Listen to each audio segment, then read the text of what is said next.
mermaid carrying the baby was pursued by fishermen, and in order to protect the baby, she had to put him into a small boat without anyone else, and then hurriedly left after giving the baby a kiss, in order to lure away the fishermen. The mermaid mother immediately swam towards the deep sea, and then suddenly exposed her body to the surface after swimming halfway. Mermaid mother's beautiful face instantly fascinated the fisherman, forgot to reduce the speed of the boat and crashed directly into a lighthouse. When the mermaid mother turned back to retrieve her child, she found that the boat had already been driven away by a couple. At the same time, they suddenly heard a baby crying on the boat, and they looked around and found the baby mermaid. This was a gift to the two who could not have children, and they decided to keep the baby and named him Cody. The mermaid mother wept tears of sadness as she watched them take her baby away, secretly vowing that one day she would get her baby back. Soon, 13 years later, Cody had become a handsome boy, but his body seemed to be different from normal, and he would drink water for an hour before stopping. Much to the amazement of his friends in the waterline, he always had an inexplicable craving for water, and every time he jumped into the water, he felt free and swam incredibly fast. Not only that,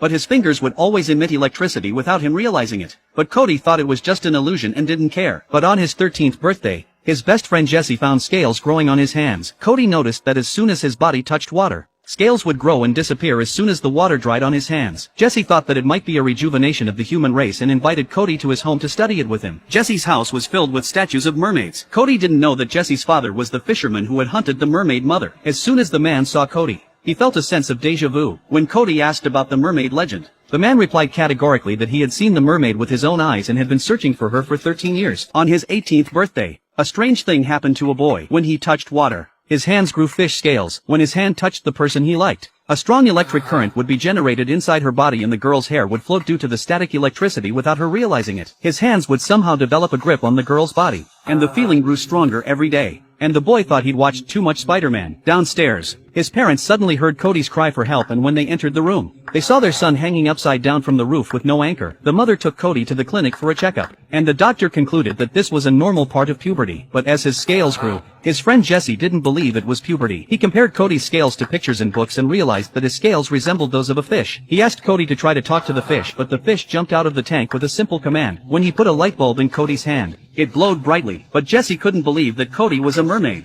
And when he went home to check his father's files, his father found out. When he asked his father for information about mermaids, he claimed to have seen one years ago, but people didn't believe him and thought he was crazy. That's why his father vowed to catch the mermaid for the rest of his life. The next day, Jesse rushed to find Cody, and after looking at his scales under a microscope, he was certain that Cody was a mermaid, and that his scales resembled those of a fish. Unable to accept the truth, Cody went to his parents and kept asking about his origins. Fear of losing Cody's parents can only choose to hide. Cody had to go to the faucet to wet his arm with water. Fish scales instantly climbed all over his arm.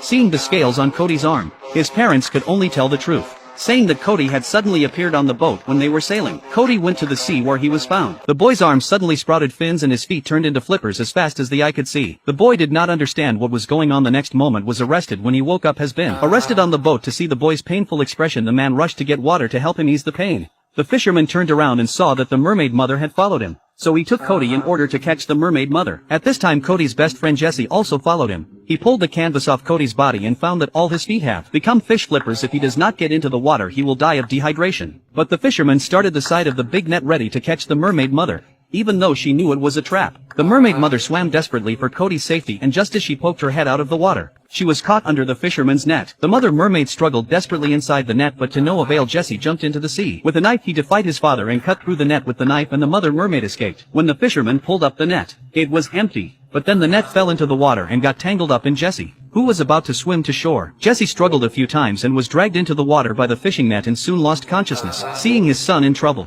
the fisherman immediately jumped into the sea but could not find Jesse. Luckily, Cody appeared in time and grabbed Jesse, and together they brought Jesse up, but Jesse had already lost his breathing, although Jesse still had no pulse despite all the efforts of the people to save him. When the crowd was at their wits' end, Cody suddenly had an idea. He told the others to stand back and used his hands as a defibrillator, and Cody finally regained his breathing. The fisherman then realized that Jesse was the most important person to him, and he finally let go of his obsession with catching mermaids for so many years. At this time, the mermaid mother is in the water looking at the shore of the crowd, and Cody also finally realized that he does not belong here. So in the eyes of his foster mother, Cody said goodbye to them. Into the sea belongs to him, and Cody has become a real little beautiful fish.